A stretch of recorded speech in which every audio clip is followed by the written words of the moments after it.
Assalamu alaikum dear students. I hope you all are fine. Today we are going to start chapter number 3, that is biology chapter, and the name is immunity and disease. Firstly we will know the meaning of immunity and disease.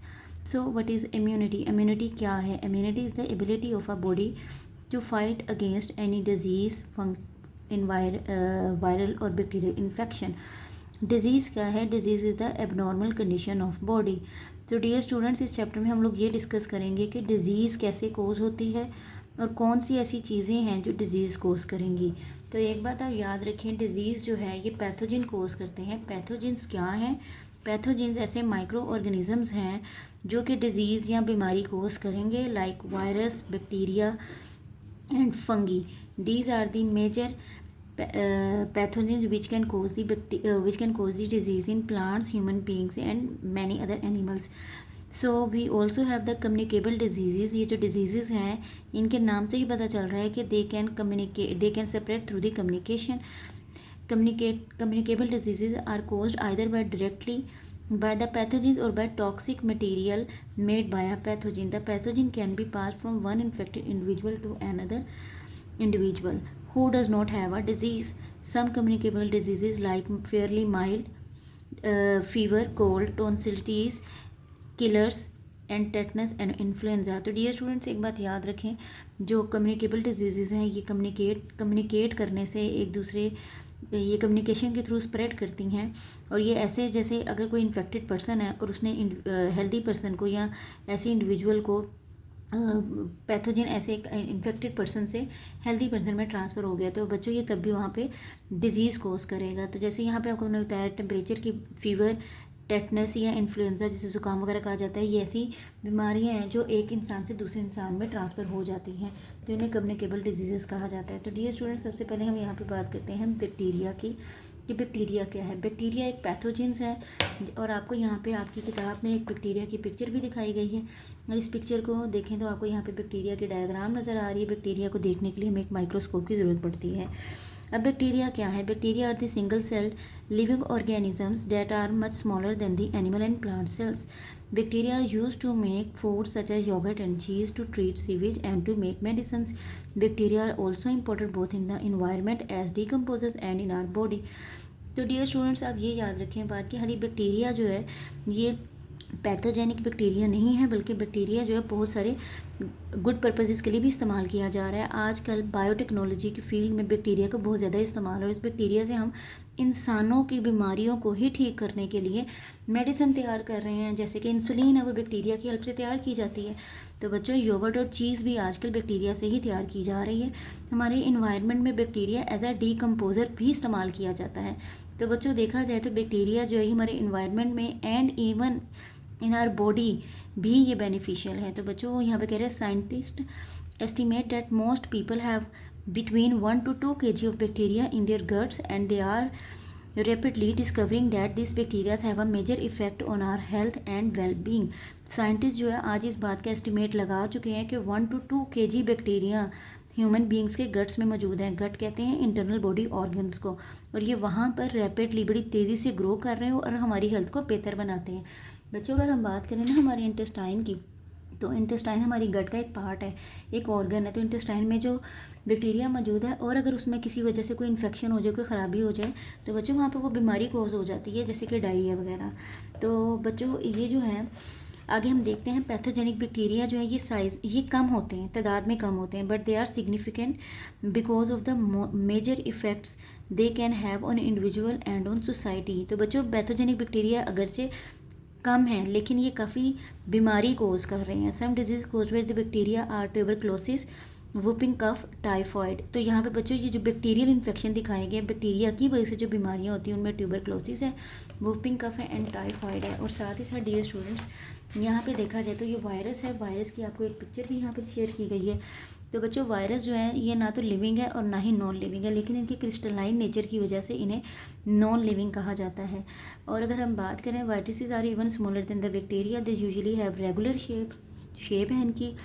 Viruses cause disease in every type of living organisms. ये plants में, human beings में, animals में, सब में बीमारी cause करते हैं. Viral attack A virus attack living plants and animal cells, and once inside, it forces the cells to make copy of the virus. Scientists do not consider virus to be fully alive because they cannot reproduce on its own. तो बच्चों एक बात याद रखें, जब scientist क्या कहते हैं, साइंटिस्ट कहते हैं कि वायरस जो है ये अलाइव नहीं है, ये लिविंग नहीं है, लेकिन जैसे ये किसी होस्ट ऑर्गेनिज्म में एंटर हो जाते हैं, किसी जानवर में, किसी पौधे में या किसी इंसान की बॉडी में, तो ये वहाँ जाके सेल्स को मजबूर कर देते हैं कि इनकी कॉपीज़ प्रोड्यूस करें। तो जैसे ही ये किसी ह्यूमन बीइंग में एंटर होते हैं या किसी प्लांट में या एनिमल बॉडी में एंटर होते हैं, तो ये तब वहाँ पे जाके अपनी रिप्रोडक्शन करते हैं। That is why they need a host for the reproduction. अब होस्ट क्या है? होस्ट प्लांट है, जानवर है, ह्यूमन बीइंग्स है। अगर हम यहाँ पे बात करें, जैसे कि यहाँ पे बात की गई कोविड-19 की, कोविड जो है, कोरोना एक वायरस है, और ये जो वायरस है, तो डियर स्टूडेंट्स यहाँ पे अगर हम देखें, कोरोना जो एक वायरस है, और कोरोना जब तक किसी नॉन लिविंग ऑर्गेनिज्म पर मौजूद होता है, किसी सरफेस में मौजूद है, बुक पर मौजूद है या कोई सॉइल में मौजूद है, तो बच्चों ये नॉन लिविंग ही है। जब ये किसी ह्यूमन बीइंग में एंटर होगा तो तब ये अपनी रिप्रोडक्शन स्टार्ट करेगा। तो इट मीन्स डैट कोरोना को एक्टिव होने के लिए किसी होस्ट की ज़रूरत पड़ती है। तो डियर स्टूडेंट्स ये तो था वायरल इन्फेक्शन और वायरस का स्ट्रक्चर। अब हम डिस्कस कर लेते हैं फंगी को। What is fungi? Fungi have no chlorophyll and so unlike plants they can not make their own food, they feed on the bodies of other living things and on the dead materials and the dead remains. Mushroom, yeast and moulds. तो dear students mushroom, yeast and mould जो है ये example है fungi की। Fungi क्या है? ये chlorophyll नहीं होता है इनके अंदर, तो ये प्लांट की तरह अपनी फूड को तैयार नहीं कर सकती। Fungi produce spores which can be carried into the body either through the air you breathe और the food you eat. Many skin diseases and infections of the mouth and the ear are caused by the fungi. तो dear student fungi जो है ये spores, black dot like structures होते हैं छोटे छोटे से, ये वो प्रोड्यूस करती है। और ये जो स्पोर्स हैं ये या तो फूड के ज़रिए या हवा के ज़रिए हमारी बॉडी में एंटर हो जाते हैं। और मोस्टली फंगी जो है ये हमारे माउथ, ईयर या स्किन में कोई ना कोई इन्फेक्शन कोज करती है। तो डियर स्टूडेंट्स ये तो था, हमने डिफरेंट पैथोजेंस को डिस्कस किया, जिसमें बैक्टीरिया, वायरस एंड फंगी को डिस्कस किया। अब हम ये देखते हैं कि हाउ पैथोजिन कोज बैक्टीरिया। अब पैथोजिन जो है वो किस तरह से डिजीज़ कोज करता है। Once bacteria and virus are inside our body they may produce rapidly. जैसे ही अगर एक दफ़ा बैक्टीरिया या वायरस ह्यूमन बीइंग्स में या किसी जानवर में या पौधे में एंटर हो जाए, तो बच्चों ये वहाँ पे अपनी कॉपीज़ प्रोड्यूस करते हैं, नए बैक्टीरिया वायरसेस प्रोड्यूस करते हैं और बीमारी कोज कर देते हैं। Bacteria divide rapidly bye binary fission. तो एक बात याद रखिएगा, जो बैक्टीरिया की रिप्रोडक्शन का जो तरीका है that is binary fission. They may produce toxic materials या poisons that affect our body and make us feel ill. Sometime they directly damage our cells. जैसे बच्चों बैक्टीरिया जो हमारी बॉडी में एंटर होकर या तो टॉक्सिक मटेरियल प्रोड्यूस कर देते हैं जिसकी वजह से हम बीमार हो जाते हैं, या ये डायरेक्टली हमारे सेल्स को ही डैमेज कर देते हैं। जो वायरसेस अगर इनकी बात की जाए तो viruses take over the cells of your body, they live and reproduce inside the cell damaging and destroying them. Virus जो है हमारे सेल के ऊपर पूरी तरह से काबू पा लेते हैं और ये वहाँ पे जाके रहते हैं, रिप्रोडक्शन करते हैं और हमारे सेल्स को डैमेज कर देते हैं और इवन के डिस्ट्रॉय भी कर देते हैं। जैसे हम बात करें कोरोना वायरस की, तो कोरोना वायरस है ये हमारी बॉडी में अगर एंटर हो जाता है तो ये क्या करते हैं, डिफरेंट ह्यूमन बॉडी की जो सेल्स हैं उनके ऊपर अटैक करता है और उनकी फंक्शन को ख़राब कर देता है। तो डियर स्टूडेंट ये तो हमने पढ़ लिया कि हाउ पैथोजिन कोज डिजीज़। अब हम बात करेंगे हाउ पैथोजिन्स आर स्प्रेड। अब ये जो पैथोजिन्स हैं जो हम लोगों ने 3 डिस्कस किए हैं पैथोजिन्स, एक हम लोगों ने डिस्कस किया है बैक्टीरिया और दूसरा हम लोगों ने डिस्कस किया है virus and third one is fungi. तो डियर स्टूडेंट्स अब हम ये पढ़ेंगे कि ये जो पैथोजेंस हैं ये ह्यूमन बींग्स में या जानवरों में या प्लांट्स में एंटर कैसे होते हैं। तो बच्चों एक बात याद रखिए, ये हवा के ज़रिए भी दाखिल हो जाते हैं। ऐसी हवा जहाँ पे ये मौजूद हो और हम उन्हें इनहेल कर लें तो ये वायरस, बैक्टीरिया और या फंगल स्पोर्स जो है हमारी बॉडी में एंटर हो जाते हैं नोस्ट्रिल्स के ज़रिए। तो डियर स्टूडेंट्स जो इन्फ्लुएंज़ा है और जो ट्यूबरक्लोसिस है और कॉमन कोल्ड जो है, ये जो है फ्लू जिसे ज़ुकाम कहा जाता है, टीबी कहा जाता है या कॉमन कोल्ड जो है, ये ऐसी डिजीज़ हैं जो हवा में मौजूद बैक्टीरिया या वायरस की वजह से स्प्रेड हो जाती हैं और through food that is contaminated with bacteria और अदर पैथोजेंस। कोई ऐसी फूड जो बैक्टीरिया या दूसरे पैथोजन से कॉन्टेमिनेट हो गई हो, ख़राब हो गई हो, तो बच्चों अगर हम ऐसी फूड भी इस्तेमाल करेंगे तो इस फूड के इस्तेमाल करने से हम बीमार हो जाते हैं। तो डियर स्टूडेंट्स नेक्स्ट है आपका गंदा पानी through drinking water that is contaminated often by sewage. ऐसा पानी जो कि किसी गंद की वजह से किसी कंटेमिनेट हो गया, अगर उस पानी को हम यूज़ करेंगे तो बच्चों वो जो पानी है, ये जो कंटेमिनेटेड वाटर है, डर्टी वाटर है, ये भी हमें डिजीज़ कॉज कर देगा, जैसे कि डायरिया, कोलरा और तो बच्चों ये डिजीज़ें इन्हीं से कॉज होती हैं। और नेक्स्ट है through contact with the infected people और surfaces that infected people have touched. बच्चों ये इन्फेक्टेड पर्सन से एक हेल्दी पर्सन में भी ट्रांसफ़र हो जाती है, या ऐसी सरफेस जिसको इन्फेक्टेड पर्सन ने यूज़ किया हो, या ऐसे ऑब्जेक्ट जिसे किसी इन्फेक्टेड पर्सन ने, ये पेशेंट ने यूज़ किया, अगर हम उसको इस्तेमाल कर लेंगे तभी हमें ट्रांसफ़र हो जाती हैं। तो डियर स्टूडेंट्स, ये तो थे डिफरेंट तरीके जिनके ज़रिए पैथोजन हमारी बॉडी में एंटर हो रहे थे। और साथ ही साथ हम देखते हैं एनिमल्स, जानवरों से और human pathogens that scratch, bite और ड्रॉ ब्लड। तो बच्चों बहुत दफ़ा जानवरों से भी ये जो पैथोजेंस है हमें ट्रांसफ़र हो जाते हैं, जैसे मॉस्किटो है, रेबीज़ है। तो बच्चों ये जानवरों के काटने से ये ट्रांसफ़र होते हैं। Life style factors often effect the spread of disease. तो बच्चों हमारी रहने सहने के तरीके, समटाइम हम ऐसी एरिया में रह रहे होते हैं जहाँ पे सीवेज या पानी का ड्रेनेज ठीक नहीं है, पानी खड़ा रहता है, गार्बेज पड़ा रहता है, तो बच्चों वहाँ पे भी ना इन्फेक्शियस डिजीज़ कोज हो जाती हैं। वो बैक्टीरियल या वो इन्वायरमेंट ही बैक्टीरिया या वायरस से डर्टी हो जाता है। तो डियर स्टूडेंट्स, यही चीज़ें थी, यही वो तरीके हैं, हवा है, गंदा पानी है, हमारे रहने सहने के तरीके हैं, एनिमल्स की बाइट वगैरह है।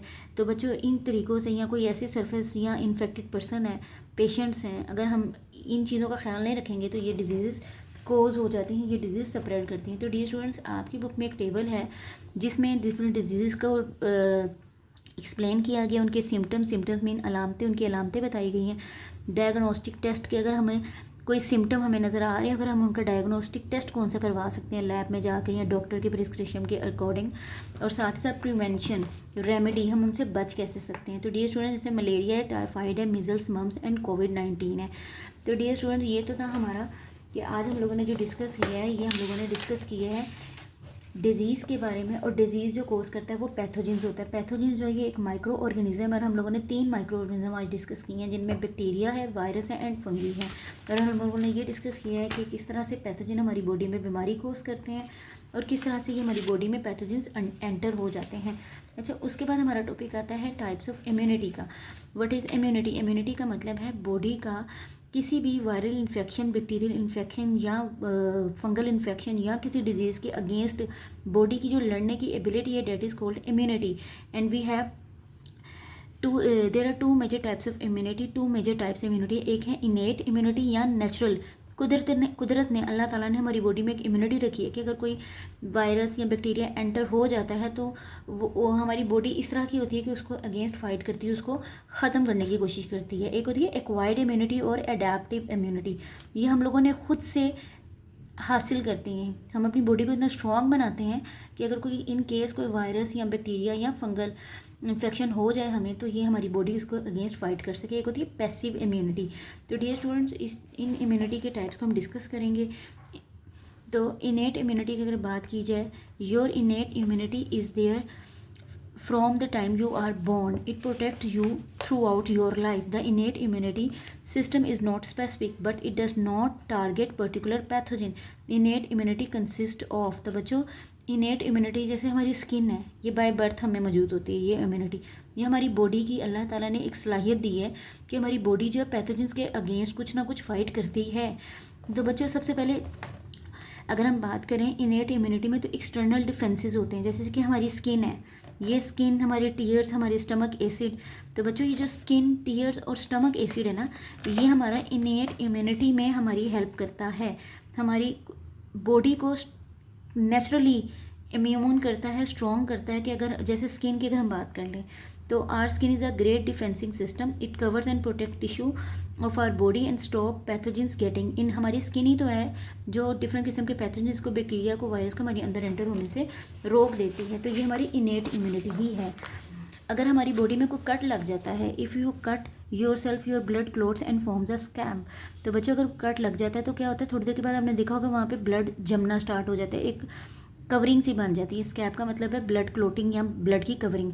तो बच्चों वो जो एक स्किन बन जाती है, वो हमारे स्किन के सेल्स नहीं बनाई है ताकि हमारे वहाँ पे ब्लड, अगर कोई कट लग गया है तो वो कवर हो जाए और उस इन्फेक्टेड एरिया में कोई बैक्टीरिया ना एंटर हो जाए। तो ये हमारी स्किन है जो हमें प्रोटेक्ट कर रही है, बचा रही है। This stops you bleeding, stops pathogen getting in through the open cut and let your skin heal underneath to protect the tissue again. तो बच्चों ये जो स्किन है जिसने स्कैब वहाँ पे बना दिया है, चोट लगने के बाद एक ऊपर स्किन आ जाती है, ब्राउन सा कवर आ जाता है। तो बच्चों ये जो स्कैब है यही है, ये हमारी स्किन ही है जो हमारी ब्लीडिंग को स्टॉप करती है, पैथोजन को एंटर नहीं होने देती है हमारी बॉडी में, हमारी स्किन के अंदर, और वहाँ पे नए टिश्यूज़ को भी ग्रो करवाती है। डाइजेस्टिव सिस्टम, ये भी हमारी इनेट इम्यूनिटी है, ये बाय बर्थ हमारे अंदर मौजूद होती है। और हम क्या करते हैं, अगर कोई पैथोजन एंटर हो जाए तो हमारी बॉडी में, हमारे स्टमक में, डाइजेस्टिव सिस्टम में, अगर हम खाने में कोई माइक्रो ऑर्गेनिज्म खा लिया है, कोई चीज़ ऐसी है जो हमारे फूड में थी और हमें पता नहीं चली और हमारे स्टमक तक पहुंच गई है, तो जब वो स्टमक में जाएगी तो बच्चों वहाँ पे अल्लाह ताला ने ना एक एसिड रखा हुआ जिसे हाइड्रोक्लोरिक एसिड कहा जाता है। अब ये जो एसिड है ये क्या करता है, उस पैथोजन पर अटैक करता है, उस पैथोजन को वहाँ पे ख़त्म कर देता है। तो बच्चों जो हमारा डाइजेस्टिव सिस्टम है ना, ये भी हमारा इनिएट है, ये बाय नेचर हमें मौजूद होता है।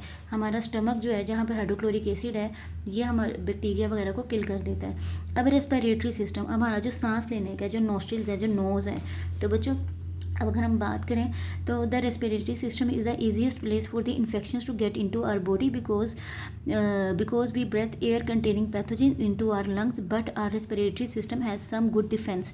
तो बच्चों अगर वो कह रहा है कि हमारी बॉडी का जो रेस्पिरेटरी सिस्टम है ये सबसे ईजीएस्ट वे है कि पैथोजन हमारी बॉडी में एंटर हो सकता है, क्योंकि हम तो ऐसी हवा में सांस ले रहे हैं, फिजा में सांस ले रहे हैं जहाँ पे बहुत ज़्यादा पैथोजन्स मौजूद है। आजकल देखें, आजकल हम सबको एक प्रॉब्लम का फेस करना पड़ रहा है जिसकी वजह से आजकल हम लोग ऑनलाइन क्लास ले रहे हैं। तो बच्चों वो क्या है, ये स्मॉग है। स्मॉग में क्या है बच्चों, ये इन्फेक्शंस, वायरस, बैक्टीरिया, ये सब मौजूद है। ये हमारे हम इनहेलिंग के ज़रिए अंदर लेके जा रहे हैं और हमारे लंग्स को डिस्ट्रॉय कर रही है। तो बच्चों वो कह रहे हैं जो रेस्पिरेटरी सिस्टम है ना, ये तो ईजीएस्ट वे है कि कोई भी पैथोजन हमारी बॉडी में इजीली एंटर हो सकता है। लेकिन अल्लाह ताला ने, आप गौर करें, हमारे नोज़ में छोटे हेयर मौजूद होते हैं। ये जो हेयर हैं जिन्हें सिलिया भी कहा जाता है, ये एयर को फिल्टर कर देते हैं, पैथोजन्स वगैरह को उधर ही ट्रैप कर लेते हैं, पकड़ लेते हैं और अंदर नहीं एंटर होने देते। और साथ ही साथ our respiratory system produce mucus. बच्चों म्यूकस जो एक लिक्विड होता है, स्टिकी सब्सटेंस है, ये क्या करता है, ये भी पैथोजन्स को नाक में ही पकड़ लेता है, अंदर नहीं जाने देता, और नेजल वैक्स की फॉर्म में हम वहाँ से उसको रिमूव कर देते हैं। नेक्स्ट है योर एयरवेज हैव। और बच्चों अगर हम अंदर एयरवेज की बात करें ना, यहाँ पे छोटे हेयर लाइक स्ट्रक्चर्स मौजूद होते हैं जिन्हें सिलिया कहा जाता है। ये सिलिया क्या करते हैं, अगर इन केस कोई यहाँ से बैक्टीरिया अंदर चला भी गया है, कोई वायरस चला भी गया है, तो ये उसको ट्रैप कर लेते हैं, फिर स्नीजिंग के जरिए बाहर फेंक देते हैं। तो बच्चों ये थी हमारी इनेट इम्यूनिटी, ऐसी इम्यूनिटी जो बाय नेचर, बाय बर्थ हम में मौजूद है, और हमारी बॉडी जो है इसके हमारी बॉडी जो है इतनी स्ट्रॉन्ग हो जाती है कि अगर कोई पैथोजन एंटर हो भी जाए तो ये उसको ख़त्म कर देती है, उसको हमारी बॉडी में रहने नहीं देती, थ्रू स्नीजिंग या कफिंग वो बाहर निकाल देती है। तो dear students, till the next lecture, अल्लाह हाफिज़।